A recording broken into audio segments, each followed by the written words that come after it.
Une crise sociale est-elle inévitable dans les pays riches dans les prochaines années? On en parle avec vous, Patrick Artus. Bonjour Patrick. Bonjour David. Chef économiste chez Natixis. Alors, quand on regarde vraiment les indicateurs, les macros, le niveau de vie, le chômage, tout ça, il y a vraiment, ils virent à l'orange et au rouge les uns après les autres. Alors, il y a d'abord. Et ça doit nous alerter. Oui, il y a d'abord quelque chose qui est assez inquiétant, c'est qu'aujourd'hui, on a quand même repoussé les problèmes dans le temps.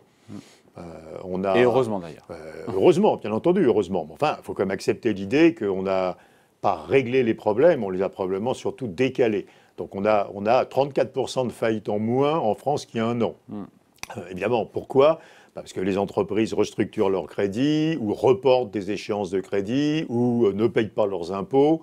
Et que du coup, il y a très peu de faillites, parce qu'il y a des aides de l'État dans tous les sens, il y a eu des baisses d'impôts, il y a des allègements de charges. L'année de la baisse du PIB la plus violente de l'histoire, oui. On a 34% de faillites en moins. De faillites en moins en France. Faillites enregistrées dans les tribunaux de commerce. Mais nouveau, on peut dire qu'on a changé les règles, mais enfin, c'est assez représentatif.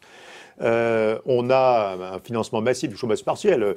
Le pouvoir d'achat des Français en 2020 va baisser probablement de 0,3%.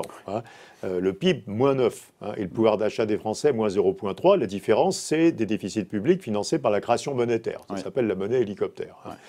Donc évidemment, et puis on a fait les prêts avec les garanties des aides de l'État. On en est à un peu plus de 130 milliards d'euros.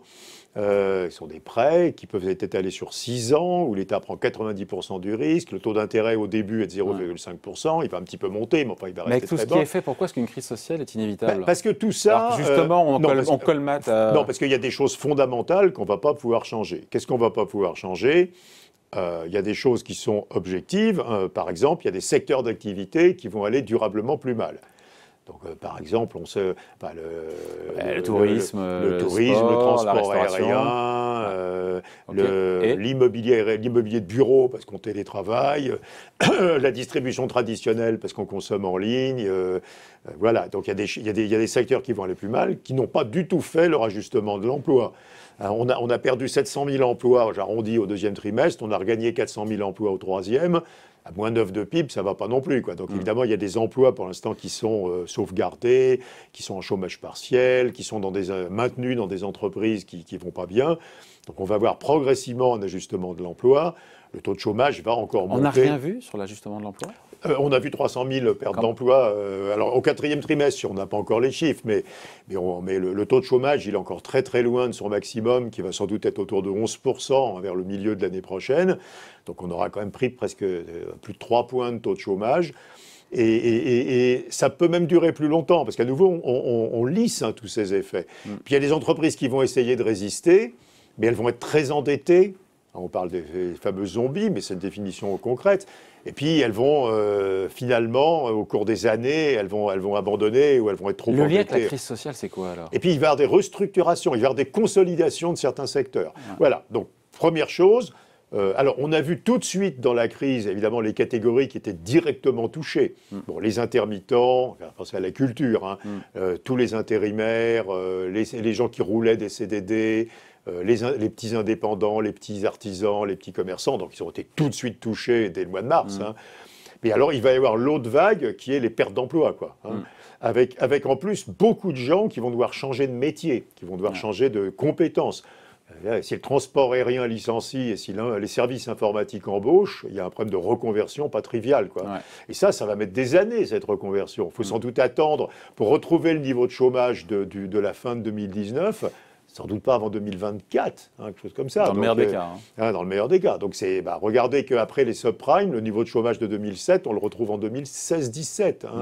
Donc voilà, donc ça va être très long et c'est très décalé dans le temps. Donc ça, c'est le côté qui va pas bien, quoi. Je veux dire, des professions tout de suite dans difficulté, 1 million de pauvres en plus, enfin tout le monde le sait, et puis des pertes d'emploi, sans doute probablement 2 points de taux de chômage encore à la hausse, qui va s'étaler sur probablement plusieurs années, des gens qui seront dans des parcours de reconversion, mais sans beaucoup de visibilité sur le point d'arrivée, enfin tout ça va être compliqué. Et de l'autre côté, Attention. Un énorme enrichissement patrimonial pour tous ceux qui ont des patrimoines. La monnaie faisant monter les cours boursiers, les prix de l'immobilier, la valeur des entreprises. Tous ceux qui ont du patrimoine auront un patrimoine encore plus voilà. Alors mieux ça a valorisé. commencé, si vous avez mis toutes vos économies chez Tesla il y a un an, je ne sais pas pourquoi vous êtes encore journaliste, vous pourriez être sur une île qui vous appartient. Voilà, il va y avoir un énorme enrichissement patrimonial par ce mécanisme de bulle que tout le monde perçoit déjà et qui vient de la politique monétaire expansionniste, des taux d'intérêt à zéro, etc. Donc vous allez avoir dans les mêmes sociétés des centaines de milliers de personnes en difficulté, des associations qui disent qu'elles font face à des problèmes, regardez ce que disent le Secours populaire ou les Restos du Cœur en France, etc. Des problèmes d'alimentation, des problèmes de pauvreté, des gens qui ne pourront pas payer leur loyer, et puis les actions qui vont monter de 25% dans l'année qui vient, les prix de l'immobilier qui vont monter de 10%, les multiples d'EBITDA dans les LBO qui sont à un peu en dessous de 11 aujourd'hui, qui seront à 14 dans un an, donc les gens qui vont vendre leur boîte, qui vont faire fortune, etc. Et alors ça va être totalement ingérable politiquement. Donc deux phénomènes qui vont s'entrechoquer. Oui, parce que la richesse, elle est acceptée si en même temps la pauvreté diminue. Une configuration où la pauvreté augmente et où la richesse augmente, c'est ingérable. Politiquement, c'est ingérable. Alors, comment on gère ça?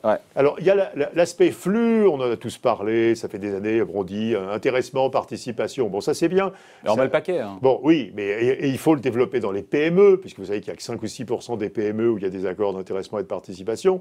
Mais évidemment, ça va concerner d'abord des salariés qui ont un boulot, dans une entreprise relativement prospère qui peut distribuer des profits. C'est pas tout le monde. Donc, ça règle aucunement le problème.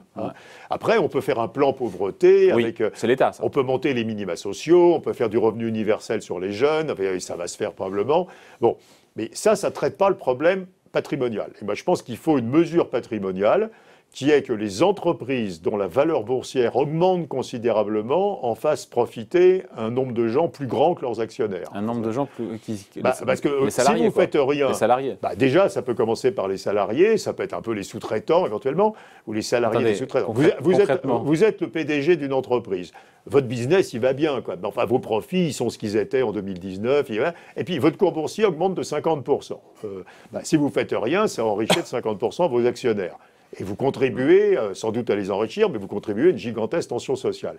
Vous dites à vos actionnaires, je vais vous donner que 30%, et moi je vais diluer, par exemple, je vais émettre 20% de mon capital en actions que je vais distribuer à mes salariés. Gratuitement. Gratuitement. Donc je donne 20% de mon capital, donc vous, actionnaires, vous êtes dilués, mais au lieu de faire plus 50, vous faites que plus 30, et mes salariés s'enrichissent avec l'entreprise. Bon, je dis ça, c'est en l'air, c'est une idée comme ça. Vous avez soumis ça à un patron de boîte cotée? Oui, ça arrive. Il vous a viré de son bureau? Non, mais ils sont d'accord.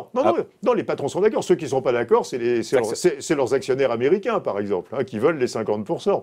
Mais il y a beaucoup de présidents qui se posent des questions, en tout cas. Il y a une prise de conscience des managements aujourd'hui. D'abord, si vous voulez, cette crise sociale, elle se réglera que s'il y a d'une part l'État qui s'occupe de la pauvreté, qui s'occupe de la formation, qui s'occupe des jeunes, etc., mais il va le faire. Et d'autre part, les entreprises qui distribuent une partie de l'enrichissement patrimonial.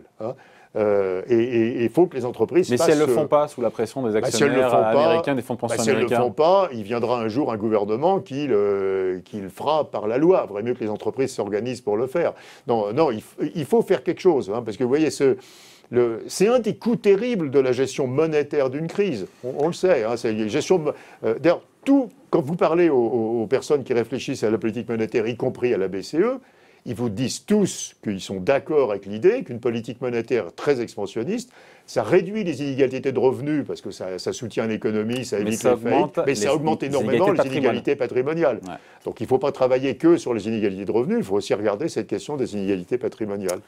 Voilà, et sinon on va dans le mur. Sinon on va d'une tension sociale et politique très très forte, oui, probablement. Bon voilà, merci beaucoup Patrick. Merci David. Bye.